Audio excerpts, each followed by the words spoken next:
Pakistan pressure में है और पाकिस्तान इसलिए प्रेशर में है, उसकी तैयारी पूरी नहीं है। वो सीज फायर का आड़ लेके तैयारी पूरी करेगा। अब लड़ाई होगी, पाकिस्तान और वेल प्रिपेयर्ड होगा। सीज फायर वायलेशन की बात जो होती है, जब बॉर्डर के ऊपर बंदूकें, मिसाइल्स तैनात होती हैं सारे बॉर्डर पे, 400-500 किलोमीटर का चौड़ा बॉर्डर हो और भी ज्यादा, और रात को किसी भी पोस्ट पे एक गोली चल जाती है, उनको कुछ आवाज आती है, कुछ होता है। जब उनकी फायरिंग होती है तो दूसरा जो है रिटेलिएट फायर करता है बिना देखे, फिर तीसरा करता है, चौथा करता है। विद इन 5 मिनट्स पूरी की पूरी 50 किलोमीटर की जो बॉर्डर, 50-100 का, उससे सब में फायरिंग शुरू हो जाती है। अब इसमें सच्चाई क्या है क्या नहीं है ये देखना है।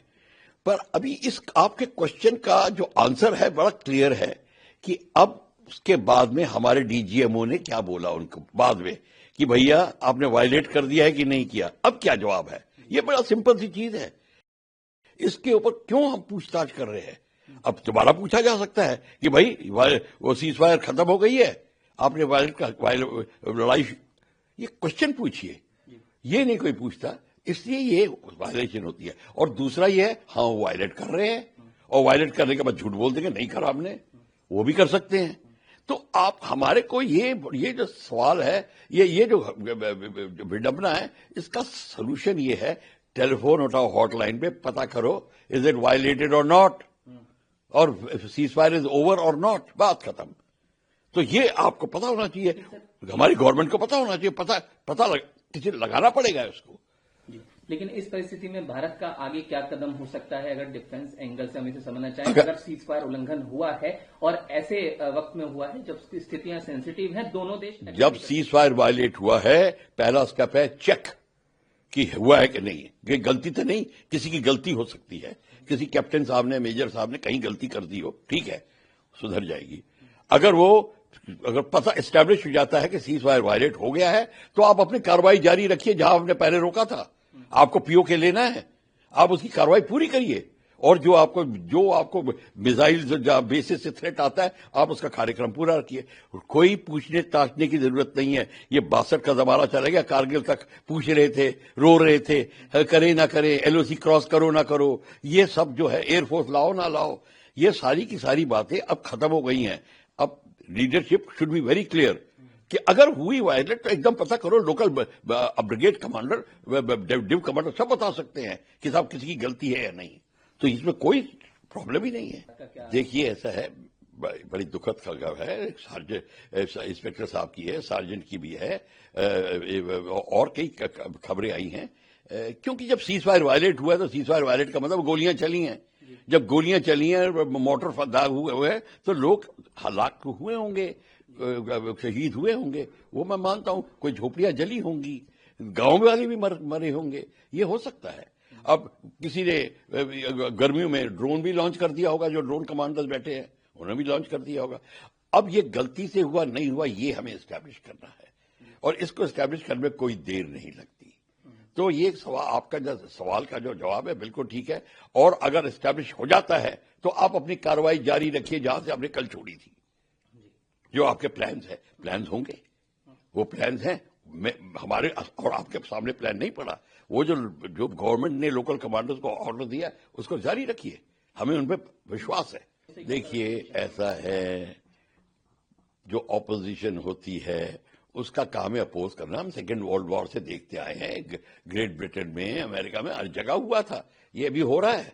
ये लेके चलिए। सेकेंड वर्ल्ड 1971 में स्थिति दूसरी थी। हमारे अमेरिका के साथ कोई रिलेशन अच्छे नहीं थे, साधारण रिलेशन थे, और अमेरिका ने 65 में भी पाकिस्तान का साथ दिया था 6 साल पहले, तो हमारी इतनी जल्दी दोस्ती कैसे हो सकती थी?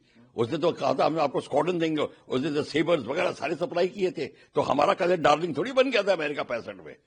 तो अमेरिका की क्यों बात मारेंगे? पर यहां से जो रिलेशनशिप अब अमेरिका के साथ हुए हैं वो अच्छे हुए हैं, बहुत लेन देन के, खुशहाली के हुए, पर हमने कोई अमेरिका की बात में प्रेशर में नहीं आए। ये उसका सुझाव था। सीज फायर का मतलब ये थोड़ी कि घर चले गए हम लड़ाई बंद करके, नहीं। याद रखिए, सीज फायर का मतलब है जो आप काम कर रहे हैं उसको रोक दीजिए और अगले ऑर्डर की वेट करिए। ये मतलब होता है सीज फायर का। बीच आपके ट्रिगर से उंगली हटा दीजिए बस और वेट करिए। आपकी वेपन्स भी वही हैं, आपके फाइटर्स भी वही खड़े हैं, आपके पायलट्स भी रेडी है, आपकी आर्टिलरी गन्स भी रेडी हैं, कोई वहां से नहीं हटा। इसको सीज फायर कहते हैं। तो इसमें तो हल्ला किस बात का? वे कोई पर ही नहीं। कोई देखिए ऐसा है, आप सिविलियंस जो होते हैं उनको ये सब पता नहीं होता, वो इमोशनली बात करते हैं वोट गैदरिंग के लिए। भैया लड़ाई के टाइम में भी वोट गैदरिंग का सिलसिला जारी रखा तो फिर आपका देश प्रेम कहां गया?